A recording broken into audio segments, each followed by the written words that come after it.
नमस्कार, ABP news पर हाजिर हूं मैं रुमाना इसार खान। आज की सबसे बड़ी खबर आपको बता दें, इलाहाबाद हाईकोर्ट ने फैसला सुना दिया है। ज्ञानवापी परिसर में सर्वे का काम जारी रहेगा। इस वक्त की बड़ी खबर, ज्ञानवापी में एएसआई के सर्वे को इलाहाबाद हाईकोर्ट ने मंजूरी दे दी है।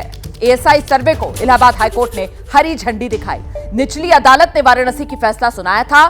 ज्ञानवापी परिसर में एएसआई सर्वे होगा, जिसके खिलाफ मुस्लिम पक्ष पहले सुप्रीम कोर्ट और फिर सुप्रीम कोर्ट से मोहलत मिलने के बाद हाईकोर्ट पहुंचा था।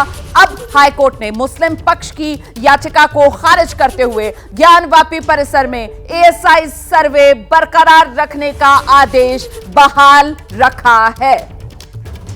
हम सीधे आपको लेकर चलेंगे। मेरे साथ मेरे दो सहयोगी मौजूद हैं। इस वक्त वीरेश पांडे इलाहाबाद से हमारे साथ जुड़ रहे हैं और साथ ही आप देख सकते हैं अभिषेक उपाध्याय इस वक्त काशी नगरी से हमारे साथ मौजूद है। पहले जल्दी से आपको वीरेश के पास लेकर चलेंगे और वीरेश से चाहेंगे कि वो संक्षेप में दर्शकों को बता दें ये जो फैसला आया है। वीरेश, इसके मायने क्या है? सर्वे बरकरार जारी रहेगा। देखिए, जिला जज ने जो वाराणसी के फैसला दिया था कि एएसआई सर्वे होगा और एएसआई सर्वे इस हिसाब से हो कि मस्जिद को, यानी ज्ञानवापी मस्जिद को कोई क्षति न पहुंचे, उस पर मुहर लगाया है चीफ जस्टिस ने। उन्होंने कहा है कि कोई खुदाई नहीं करनी है, मस्जिद को क्षति नहीं पहुंचना चाहिए और एएसआई ने आज तक कभी ऐसा कोई काम नहीं किया है। उससे जो इमारतें हैं उसकी उम्र बढ़ी है, कभी घटी नहीं है। एएसआई फुल प्रूफ है और पूरी तरीके से ऑथेंटिक है। मोहम्मद मोइन हमारे साथ हैं। संक्षेप में ये बताइए कि इस पूरे फैसले का पूरा लब्बो-लुआब क्या है? देखिए, एएसआई का जो हलफनामा था वही सर्वे में सबसे, जो अदालत का आदेश है उसमें सबसे बड़ा आधार बना। अदालत ने अपने फैसले में साफ तौर पर कहा है कि जो एएसआई ने एफिडेविट दिया था उस पर अविश्वास करने लायक कोई बात नहीं है, कोई वजह नहीं है। इसके बावजूद कोर्ट ने यह डायरेक्शन एएसआई को दिया है कि आप जो सर्वे करेंगे वो पूरी तरीके से साइंटिफिक उस पर आधारित होगा और खुदाई कतई नहीं की जाएगी। इस बात का साफ राडार तकनीक और हाई टेक्निक का प्रयोग किया जाएगा। और मैं दर्शकों को बता दूं कि एएसआई ने आईआईटी कानपुर के विशेषज्ञों से संपर्क लगभग एक हफ्ते पहले किया है कि जो एएसआई सर्वे हो वो हाई टेक्निक का हो। ऐसा जो इंस्ट्रूमेंट है आईआईटी कानपुर के पास, जो विशेषज्ञों ने बनाया हुआ है कि बिना खुदाई किए केवल एक तार, एक जो उनका जो टेक्निक है उसको अंदर डालेंगे और सारी चीजें स्पष्ट हो जाएंगी। खुदाई की कोई जरूरत नहीं होगी, खुदाई की कोई जरूरत नहीं होगी। और ये जिन तकनीकों के बारे में वीरेश बता रहे हैं ना, इसका साइंटिफिक नेम मैं आपको बता देती हूँ। ये जो सिस्टम है वो ग्राउंड पेनिट्रेटिंग रडार सिस्टम होता है। इसके जरिए, रडार के जरिए ही आप कितना पुरातत्व है वो जगह जहां पर जांच की जा रही है इसका पता लगा सकते हैं। साथ ही जियो रेडियोलॉजी सिस्टम होता है, इसका इस्तेमाल किया जा सकता है। मतलब खुदाई की जरूरत नहीं पड़ेगी। हम सीधे आपको लेकर चलते हैं। हमारे सहयोगी अभिषेक उपाध्याय इस वक्त मौजूद हैं। अभिषेक, काशी नगरी बम बम इलाहाबाद हाईकोर्ट के इस फैसले के बाद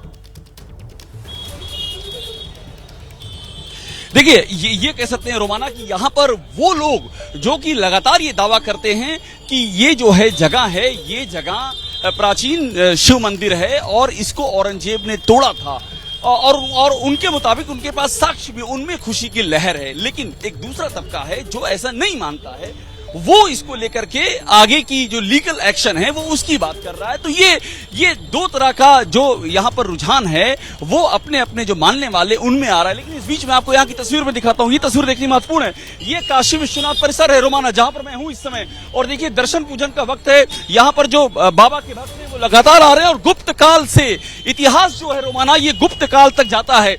गुप्त काल का जो इतिहास है उसके बाद चीनी यात्री ह्वेन सांग ने जिक्र किया है इस काशी विश्वनाथ मंदिर का। ये जो इतिहास है, इस इतिहास का लगातार जिक्र किया जा रहा है। और जब ये औरंगजेब द्वारा तोड़ने की बात आई है उसके बाद रानी अहिल्याबाई होलकर ने इसका नवनिर्माण करवाया है, वो बात भी सामने आता है। और ये देखिए, सामने से आपको हम पूरा परिसर दिखा रहे हैं। यही वो जगह है जहां पर एएसआई का सर्वे और यही रास्ता है जिससे कि एएसआई जाएगी अंदर। इसी के बगल में ज्ञानवापी मस्जिद है। और एक बात मैं आपको, एक अहम बात ये भी बताऊं कि इसलिए कि दारा शिको, आपको याद होगा दारा शिको, जिसको कि उत्तराधिकारी कहा गया था औरंगजेब से पहले। दारा शिको यहाँ पर उपनिषदों की पढ़ाई करता था, ये भी इतिहास से मेंशन है। और औरंगजेब ने कहा था कि दुष्ट विद्याओं का अध्ययन करता है। तो ये तमाम सारे इतिहास हैं। अब इन सारे इतिहासों की जो वैज्ञानिकता है, उस वैज्ञानिकता की यहाँ पर एएसआई जांच करेगी, वो बहुत ही महत्वपूर्ण होगा। और उसके बाद जो एएसआई का निष्कर्ष होगा उस पर सबकी निगाहें टिकी हुई हैं। मेरे साथ रहिए अभिषेक, मैं लौटूंगी आपके पास। कुछ काशी के लोग जो आपके आसपास है उनसे भी बात करने की कोशिश कीजिएगा, लेकिन इस बीच जरा एक बार फिर से वीरेश का रुख करेंगे जिनके साथ मोहम्मद मोइन मौजूद हैं। वीरेश, जरा मोहम्मद मोइन से पूछिए, मुस्लिम पक्ष को अब जो इलाहाबाद हाईकोर्ट से लगा है बड़ा झटका, आगे तैयारी क्या है? क्या सुप्रीम कोर्ट का दरवाजा मुस्लिम पक्ष की तरफ से खटखटाया जाएगा अभी, या फिर मुस्लिम पक्ष अब इस सर्वे को लेकर किसी तरीके की कोई याचिका इसके खिलाफ ऊपरी अदालत में नहीं लगाएगा? क्या जानकारी मिल रही है? देखिए वाराणसी जिला कोर्ट ने जब फैसला किया था तो उसी वक्त मुस्लिम जो पक्ष था उसका कहना था कि हम दरवाजा खटखटाएंगे हाई कोर्ट का और उसके बाद सुप्रीम कोर्ट तक का भी दरवाजा खटखटाएंगे। जो सोर्सेज से खबर आ रही है कि मुस्लिम पक्ष जो है वो सुप्रीम कोर्ट का भी दरवाजा खटखटाएगा और हिंदू पक्ष के वकील विष्णु जैन का कहना था कि अगर मुस्लिम पक्ष सुप्रीम कोर्ट जाएगा तो हम भी इन्हीं दलीलों के साथ, मुकदमे के साथ सुप्रीम कोर्ट जाएंगे। मोहम्मद मोइन, जिस तरीके से सुप्रीम कोर्ट जाने की बात की जा रही है इस पर क्या कहेंगे आप? देखिए, मस्जिद कमेटी के लोगों से जो पदाधिकारी हैं, अंजुमन इंतजामिया मसाजिद कमेटी, उसके पदाधिकारियों से अब से कुछ देर पहले हमारी टेलीफोन पर बातचीत हुई है। टेलीफोन पर हुई बातचीत में उन्होंने साफ तौर पर कहा है कि इलाहाबाद हाई कोर्ट का जो फैसला आया है उसमें हमारी दलीलों को नजरअंदाज किया गया है। हम इस फैसले को सुप्रीम कोर्ट में चुनौती देंगे।